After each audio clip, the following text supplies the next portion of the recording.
அதிமுகவை என்ஜின் இல்லாத கார் என்று விமர்சித்த உதயநிதி ஸ்டாலினுக்கு அதிமுக முன்னாள் அமைச்சர் ஜெயக்குமார் பதிலடி கொடுத்திருக்கிறார்.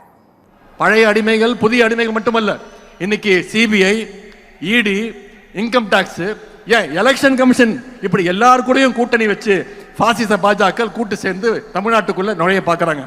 இப்படிப்பட்ட பாஜகவை நம்பித்தான் எதிர்கட்சி தலைவர் திரு எடப்பாடி பழனிசாமி அவர்களும் தேர்தல் களத்துக்கு வந்திருக்கிறார். கார்ல பேட்டரி டவுன் ஆனா அதை 4 பேர் தள்ளி விட்டு ஸ்டார்ட் பண்ணலாம்.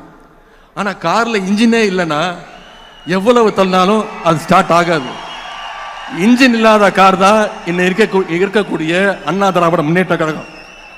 இப்போ பாஜக அப்படின்ற லாரி அந்த இன்ஜின் இல்லாத காரை எப்படியாவது கட்டி இழுத்துட்டு போக பார்க்குது. இன்னைக்கு திரு எடப்பாடி பழனிசாமி அவர்கள் சொல்றார், நீதித்துறையை காப்பாற்றணும், தமிழ்நாட்டை காப்பாற்றணும்னு சொல்றாரு. முதல்ல அவர் காப்பாற்ற வேண்டியது அண்ணா திராவிட முன்னேற்ற கழகத்தை பாஜக கிட்ட இருந்து காப்பாற்றணும். இப்பெல்லாம் டெக்னாலஜி அட்வான்ஸ் ஆயிடுச்சு. அவர் என்ன அந்த காலத்திலேயே பாத்தீங்கன்னா அந்த காலத்துல அந்த நீராவி இன்ஜின், அதே போல இந்த மாதிரி இந்த இன்ஜின், புல்லட் ட்ரெயினுக்கு இன்ஜின் அது எலக்ட்ரிக்கல் தான் ஓடுது. ஓட்டோம்னா ஆட்டோமேட்டிக்கா ஓடின்னு இருக்கும்.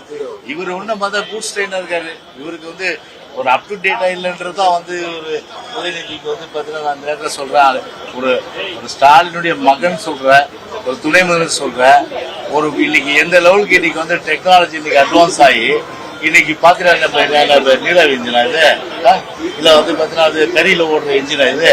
இன்னைக்கு எல்லாம் புல்லட் ட்ரெயின் இன்னைக்கு இந்த அளவுக்கு ஃபாஸ்டா போற ஒரு இயக்கத்தை பார்த்து இன்னைக்கு அப்டேட் இல்லாத உதயநிதி சொல்றது உண்மையில அவரே ஒரு கேவலப்படுத்துகிற விஷயமா தான் நிச்சயமா பார்க்க முடியும்.